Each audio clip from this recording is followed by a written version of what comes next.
Mari kita bersatu dalam doa. Kasih karunia dari Allah Bapa dan dari anaknya Tuhan Yesus Kristus menyertai kamu sekalian. Amin.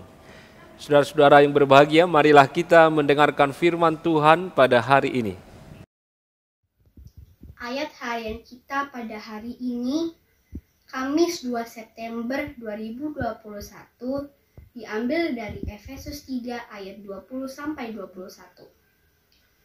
Bagi Dialah yang dapat melakukan jauh lebih banyak daripada yang kita doakan dan pikirkan, seperti yang ternyata dari kuasa yang bekerja di dalam kita.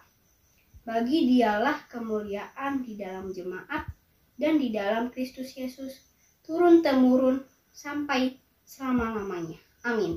Demikianlah firman Tuhan. Bapak, Ibu, dan saudara-saudara, Paulus adalah seorang yang hidup di dalam doa.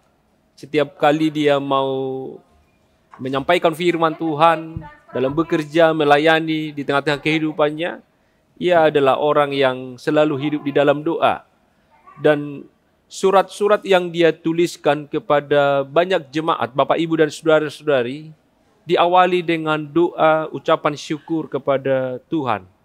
Nah, saudara-saudara, kita belajar bahwa seperti Paulus yang hidup di dalam doa, maka kita juga harus digerakkan oleh doa itu dalam rangkaian kegiatan yang boleh kita mulai dalam keseharian kita. Jangan pernah lupa untuk hidup di dalam doa dan memulai aktivitas Bapak, Ibu, saudara-saudari dengan doa.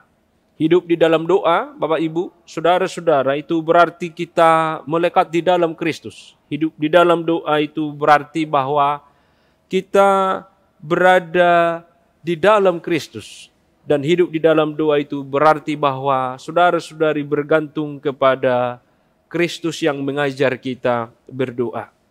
Bapak Ibu, nas kita pada hari ini merupakan doa yang disampaikan oleh Paulus kepada Allah. Dia sujud menyampaikan permohonannya kepada Bapa, meminta kepada Bapa supaya jemaat di Efesus itu diteguhkan, mereka dikuatkan oleh Roh Allah. Kenapa Bapak Ibu Saudara-saudari? Karena jemaat menghadapi berbagai pergumulan, jemaat menghadapi berbagai tantangan, dan salah satu untuk menguatkan mereka adalah doa yang terus dipanjatkan kepada Tuhan. Nah saudara-saudara, Paulus sujud berdoa memohon kepada Bapa, dan di sana ia meminta bahwa jemaat ini harus menjadi saksi di tengah-tengah kehidupan di mana mereka berada.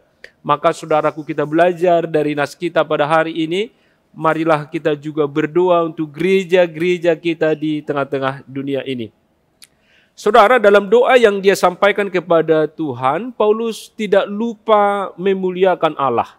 Ini yang paling utama dan ini yang paling perlu, saudaraku. Ada banyak permintaan dan permohonan kita melalui doa-doa yang kita sampaikan. Tetapi saudara-saudara, jangan pernah lupa untuk terus memuliakan Tuhan melalui doa-doa kita. Saudara, kita tidak pintar berdoa. Kita adalah orang-orang yang lemah. Kita tidak sempurna untuk meminta dan memohon kepadanya. Tetapi di dalam kesadaran itulah Paulus di dalam doanya memanjatkan Allah mampu melakukan jauh lebih banyak daripada apa yang kita doakan atau pikirkan, Bapak Ibu Saudara-saudari. Saudara yang terkasih, Allah tidak dapat dibatasi oleh permintaan kita. Dan sebenarnya ketika kita minta pun Allah sudah tahu. Dan ketika kita tidak mampu dengan sempurna untuk meminta apa yang harus kita minta, Bapak Ibu, Allah pun sudah tahu. Maka oleh karena itu, saudara-saudari, kita mari beriman terus di dalam doa kita. Sebab sebelum kita meminta dan memohon pun, Tuhan sudah tahu apa yang menjadi pergumulan hidup Bapak Ibu, saudara-saudari. Apa yang menjadi kebutuhan kita di dalam hidup keseharian kita. Nah, ketika kita tidak mampu meminta, ketika kita tidak mampu memohon, tetapi Tuhan sebenarnya sudah mempersiapkan yang terbaik. Itulah yang disampaikan oleh Paulus, saudara-saudara.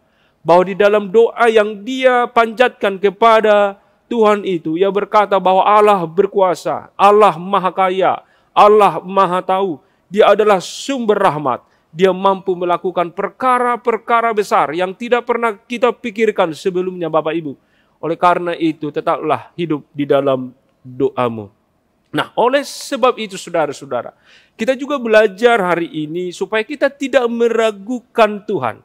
Jangan pernah berkata, saudara, bahwa Tuhan tidak mendengarkan doamu. Jangan pernah berkata bahwa Tuhan tidak adil. Jangan pernah berkata bahwa Tuhan tidak menjawab segala permohonan permintaanmu. Tetapi percayalah bahwa doa orang benar itu, ketika kita sampaikan kepadanya dengan iman yang kokoh, saudara, Tuhan mendengar dari sorga. Ia dekat kepada orang-orang yang hidup di dalam doa. Di dalam sakitmu, Bapak Ibu, saudara-saudari. Di dalam pergumulanmu. Di tengah-tengah pekerjaanmu, di tengah-tengah keluargamu, bahkan setiap rutinitas, kegiatan apapun Bapak Ibu Saudara-saudari yang engkau lakukan, ada Tuhan bersamamu dan di dalam doa kita boleh dekat dengannya. Bila hari ini saudara-saudara merasa ketakutan, engkau sedang terpuruk, menghadapi ancaman dari berbagai hal, doa Paulus yang ia sampaikan kepada Tuhan menjadi kekuatan iman bagi kita bahwa Tuhan pasti memberikan yang terbaik. Seperti Paulus memanjatkan doanya kepada Tuhan karena Efesus jemaat itu mengalami pergumulan juga. Doa saudaraku adalah alat komunikasi kita kepada Tuhan.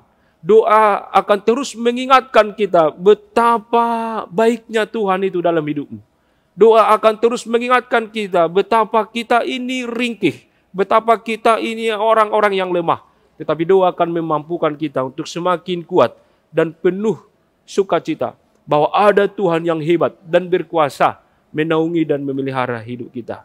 Maka Paulus berkata, bila kita meminta kepada Tuhan, bila kita memohon kepada Tuhan, sebenarnya kita tidak sanggup meminta dan memohon. Kita tidak sempurna untuk meminta dan memohon, Bapak Ibu, Saudara-saudari.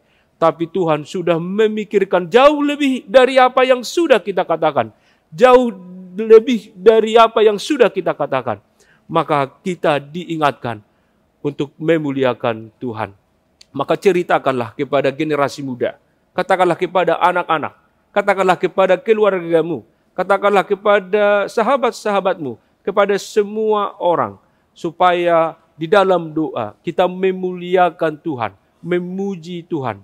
Sebab ketika kita memuliakan dan memuji Tuhan, itu berarti Bapak Ibu Saudara-saudari, Tuhan tidak memiliki batas untuk menolong saudara, untuk membantu saudara.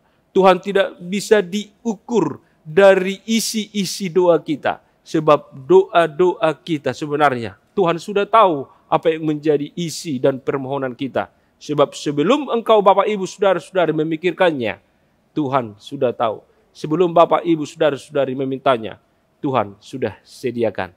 Selamat hidup di dalam doa dan muliakan Tuhan dalam seluruh aktivitas hidupmu. Tuhan Yesus memberkati. Amin, kita berdoa. Terima kasih Bapa di surga, hari ini kami belajar bahwa sebelum kami pun meminta kepadamu, Engkau sudah tahu. Di dalam kelemahan dan kekurangan kami, sering kami memohon kepada Tuhan, tapi sebenarnya Engkau sudah menyediakan yang baik bagi kehidupan kami. Maka kami belajar hari ini untuk memuliakan Tuhan dalam setiap kehidupan kami. Bahwa Tuhan sanggup melakukan apapun, dan kami menjadi orang-orang yang berbahagia karena itu.